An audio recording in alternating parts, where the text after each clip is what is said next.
ከዛ ገባን ቤቱ መሰለኝ የሆነ ሽንቁርቁር ያለ ነገር ነው ብቻ አላውቅም እዛ ቤቱ ወሰደኝ ምንም የማስታውሰው ነገር የለም እዛ ጆነ ስነቃ ራሴን ያገኘሁት ራቁቴን ነው እሱ የለም ምናምን እኔ በቃ ደነገጥኩኝ ሰላም ጤና ይስጥልኝ ውድ የአብሻ ጨዋታ ቤተሰቦች በህይወት መንገድ ላይ ነን ዛሬ በህይወት መንገድ እንደተለመደው ከአንድ እንግዳ ጋር ጨዋታለሁ ከሷ ህይወት ታተርፋላችሁ ያምናለሁ እስቲ ምንድን ይገጠማት መልካም ቆይታ እንኳን ደህና መጣሽ እንኳን ደህና ቆያችሁ እንግዲህ ዛሬ ከአብሻ ጨዋታ ጋር ልናወራ ነው ምንድነው እስቲ በህይወትሽ ውስጥ የገጠመሽና ዛሬ ወደኛ እንድትመጪ ያደረገሽ እሺ አመሰግናለሁ እናንተን ስላገኘሁኝ ማውራው ሰው ፈልጌ ነበር እዚህ መጣሁትና አመሰግናለሁ ስለተቀበላችሁኝ መልካም እንግዲህ እኔ ማውራው የምፈልገው ስለ ሶሻል ሚዲያ ነውና ማንድ በፌስቡክ ማቆሰው ነበር ማለት ማቆሰው የሆነ የምናወራው ሰው አለ አይደል በጣም ብዙ ጊዜ እናወራ ነበር እስከ 3-4 ወር በላይ እናወራ ነበርና ያው ሴቶች ስንባል እንላለን ያው የሚያወራን ሰው በላሽ ጠጣሽ የወጣሽ ምናምን ሰው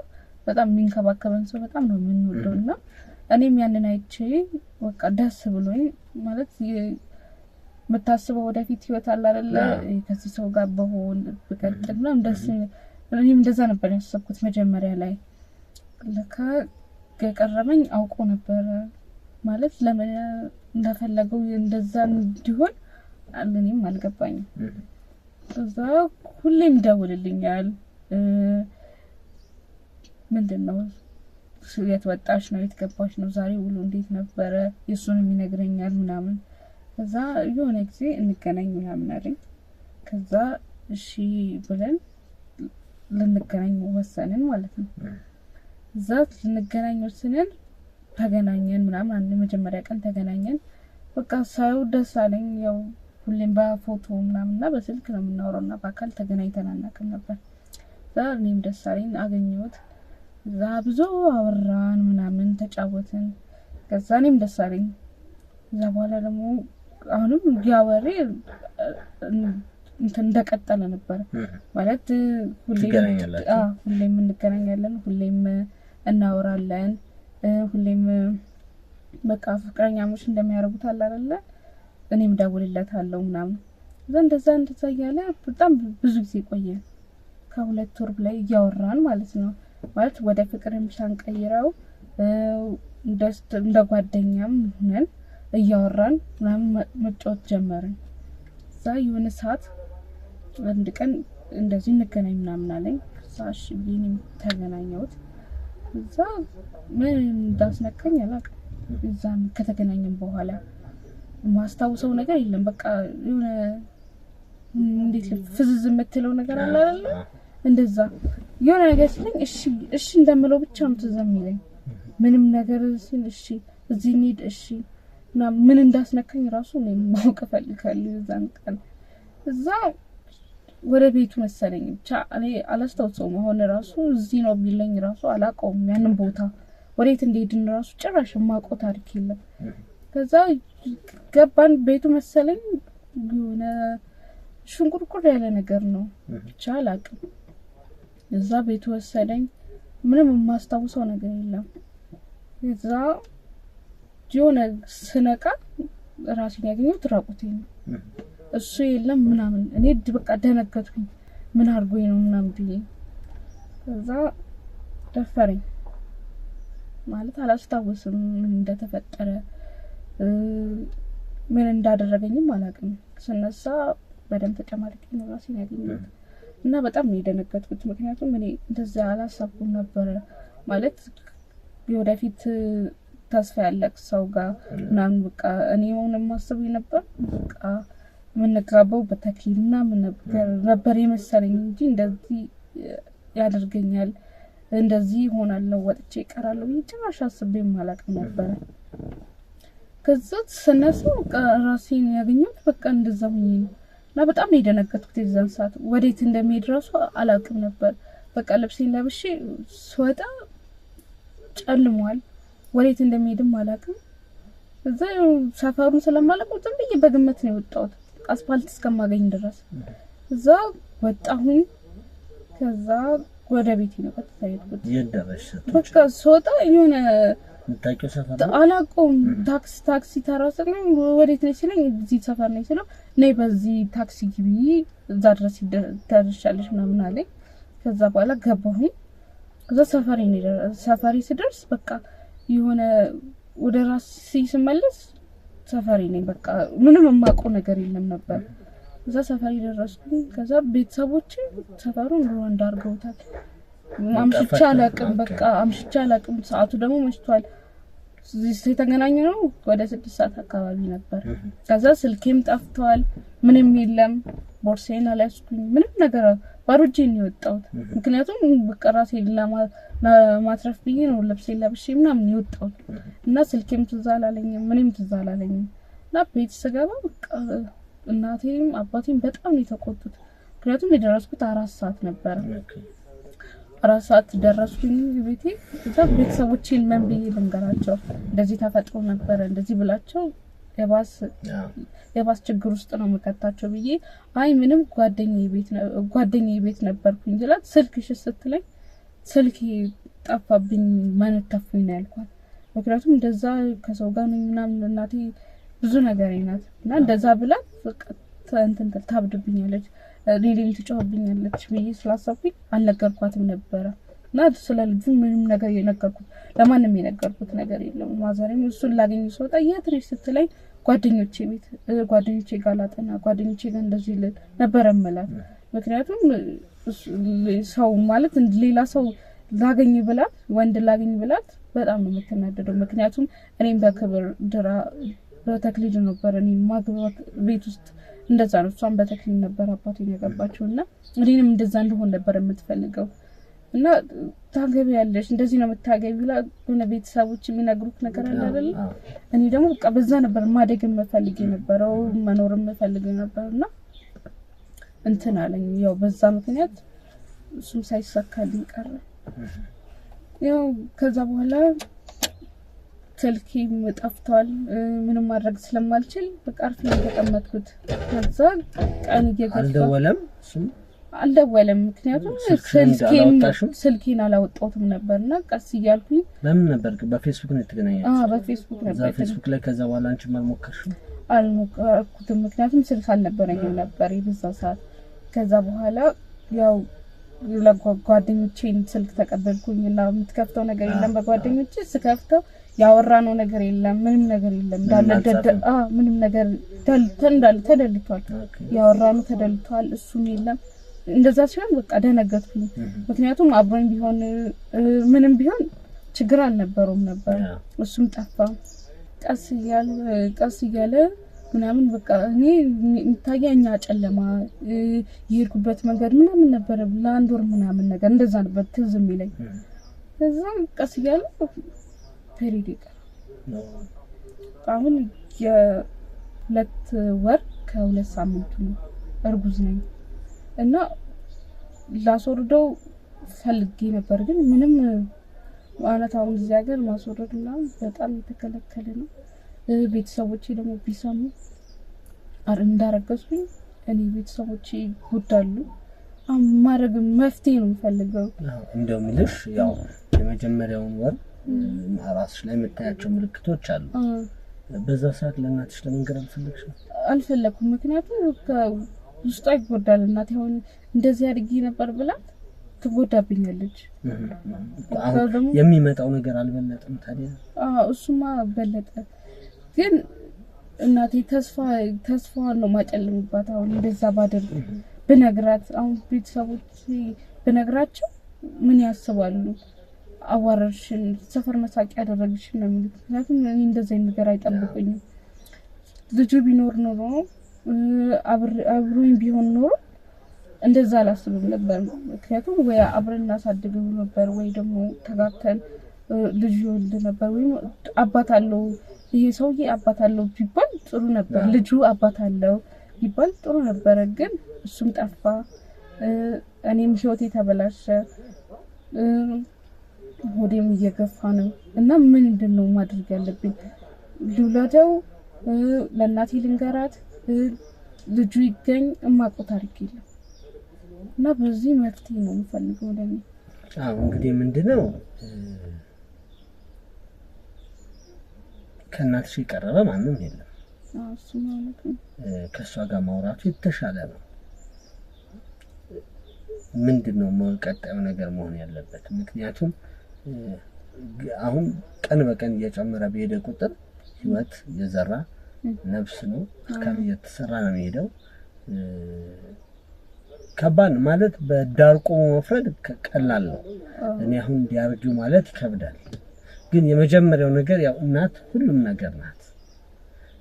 ስለዚህ ሴት ልጅ እንደመሆንሽ መጠን ለእናትሽ ካለሽ ቅርበት የተፈጠረውንም ከነጊዜው ከነቀኑ ብትነግሪያት ጥሩ ነው። ከዛ በኋላ ከእናት ጋር ሲማከሩ መፍትሄውም ይመጣል። አሁን ደግሞ እንደዚህ አሁን በወልደው ገና 12ኛ ክፍል ተፈታኝ ነኝ። ገና ልፈተን ነው። ምንም አሁን ስራ የለኝ ወይ ፍቅረኛ የለኝ ወይ አባቱን አላውቀው ወይ ሰፈሩን አላውቀው ወይ ቤተሰቦቹን አላውቃቸው ወይ ጓደኞቹን አላውቃቸው። የሆነ እኮ መፍትሄ ቢኖርኝ ጥሩ ነበር እሱን ማገኝበት። ምክንያቱም ባገኘው ወይ ልጃችንን እናሳድገው ነበር ወይ ደግሞ አልፈልግሽም የሆነ መፍትሄ ነገር ከሱ የሆነ ነገር ቢመጣልኝ ነው ጥሩ ነበር። እናቴ ደግሞ እንደዚህ ብላት ምን ታስባለች? ከቤት ነው የምታባረረኝ እንጂ። ግን አሁን ምንድነው መሰለሽ የሷ ለመኖር መጀመሪያም ያልኖረ ሰው ነው ማለት የመጣበት መንገድ አለ፣ የተገናኛችሁበት መንገድ አለ፣ ያደረገው ድርጊት አለ። የማይሰነብት ሰው የሚሰራውን ስራ ነው የሰራው። ስለዚህ ያን ድርጊት የፈጸመ ሰው ይቀጥላል። አብሮኝ ባገኘው ነው እንዲምትዩ ሰው አይደለም። ምክንያቱም እሱ የሚሰራውን የሚያውቅ ሰው ነው። ፕላን አድርጎ ነው የመጣው። ፕላኑን ጨርሷል፣ አላማውን ጨርሷል። ስለዚህ ከዛ በኋላ አንቺን ወደ መፈለግ አይደለም ሄደው ሸሸ። በቃ የሚፈልገውን ነገር እንደኔ ጨርሷል ሰው እና አሁን ይሄንን ሰው ፈልጌ አግኝቼ ልጅ አባት አደርገዋለሁ አይሆንም። እኔ አብረን ይሁት ቀጣይ ሰው አሁን እዚህ ውስጥ ያለው ሰው ነው ነፍስ አለው በማያውቀው ነገር ነው የመጣውና የሆነ ነገር ቢለኝ ወይ አልፈልግሽም እኮ አንድ ነገር ነው ወይ ደግሞ ለጥቅም ነው የፈለኩሽ በቃ አልፈልግሽም ልጁም የኔ ነው አላለኝም እኮ እዚህ ጋር ሁሉንም ነገር አጥፍቶ ነው ሄደው። ቢያንስ ፎቶ የለኝ ምናምን ሙሉ ላይ በቃ ይደላለተው የምንም ፌስቡክ ላይ ያለ ነገር የለም። ፎቶ ላላክ ነበር ምናምን እሱም ጠፍቶ የለም ምንም ነገር የለም ደልቶት። ስለዚህ ይሄን የሚሰራውን ሰው የሚያውቅ ሰው ነው። መጀመሪያም ሲመጣ የሚሰራውን ያውቃል፣ አሁንም ሲጠፋ የሚሰራውን ያውቃል። ውድ የሀበሻ ጨዋታ ቤተሰቦች እንግዲህ በማህበራዊ ድረገጽ ብዙ ሰዎችን ትተዋወቃላችሁ። መልካም ነው። ብዙ ሰዎች በዚህ ተዋውቀው ለብዙ ቁም ነገሮች ደርሰዋል። ብዙዎች መልካም ነገር ሲሰሩበትም አይተናል። ዛሬ ደግሞ እንግዲህ እንደምትናገረው እንዲህ አይነት ሰውም ተዋውቃለች። የሚፈልገውን አደረገ፣ ድርጊቱን ከጨረሰ በኋላ ሙሉ ማንነቱን አጥፍቶ ጠፋ። ስለዚህ ነገ እናንተ ላይ ይሄ ነገር ላለመፈጸሙ ምንም እርግጠኛ አይደለንም። በሁላችንም ህይወት ውስጥ ሊመጣ የሚችል ጉዳይ ነው። ስለዚህ ማህበራዊ ህይወት ላይ የምናውቀውን ሰው የምናገኘውን ሰው መጀመሪያውኑ በአንድ ጊዜ በአጭር ጊዜ ወደ ህይወታችን ባንከተው መልካም ነው። ቆም ብሎ መመርመር፣ ጥንቃቄ ማድረግ ጥሩ ነው። ዘመኑ ከፍቷልና ዋጁት ተብሎ ነው የተጻፈው። ነገሮች በጣም ከምናስበው በላይ ወንጀሉም ክፉ ነገሩም እየጨመረ የመጣበት ጊዜ ላይ ነው ያለነው። ሰምተን ማናቃቸው አይነት የወንጀል ድርጊቶች በመድራችን ላይ ሲደረጉ እየሰማን ነው። የአንድ አመት ልጅ ከሚያርድ ሰው ጀምሮ ማለት ነው። በዚህ ልክ ሰዎች እየተጨካከለ የመጣንበት ጊዜ ነውና በዚህ ጊዜ ላይ ትንሽ ቆም ብሎ ማሰብ የቱ ጋር ነኝ የሚለውን ነገር ማየት እጅግ መልካም ነውና ማህበራዊ ድረገጽ ላይ ታውቃችሁ ጓደኝነት የምትመሰርቱ ሰዎች ሂደታችሁን ጥንቁቅና በማስተዋል በተሞላ መንገድ ቢሆን መልካም ነው እላለሁኝ። እንደው ምናልባት ይሄ ሰው የሀበሻ ጨዋታ ቤተሰብ ሊሆን ይችላል። የምታስተላልፊው መልዕክት በስሙ ነግረሽን የምትይው ነገር ካለ? ያው ስሙ ትክክለኛ ይሁን አይሁን እኮ ራሱ ጭራሽ የማውቀው ነገር የለም። ያው የምታሰማኝ ከሆነ ማግኘት ከፈለክ ያው ስልኬን ታውቀዋለህ ብዬ አስባለሁ። አሁን ስልክ ከፍተሽ? አዎ ስልክ አለኝ፣ ደውልልኝ። ማለት ቁርጡን ንገረኝ። እኔ የማስበው ቁርጡን ንገረኝ ነው። ልጁን ላስወርደው ላሳድገው አባቴ የሌለው ልጅ ልውለድ ቤተሰቦቼ ጋር እንደገና ጫና ልፍጠር? እሱም መፍትሄው ለአንተ ልስጥህ። ምክንያቱም ከሶስቱ አማራጭ ለኔ ስጠኝ። ማትፈልገኝ ሆነ እኔም አልፈልግህም። ስትጀምር እንደዚህ አይነት ሰው ልፈልግም አልችልም። ግን አንዴ ደውለህልኝ እናውራ ነው የምለው። ምክንያቱም መፍትሄ ለመፈለግ እንግዲህ ምናልባት ይህንን መልእክት ባለበት ሆነ ልትሰማ ትችላለህ።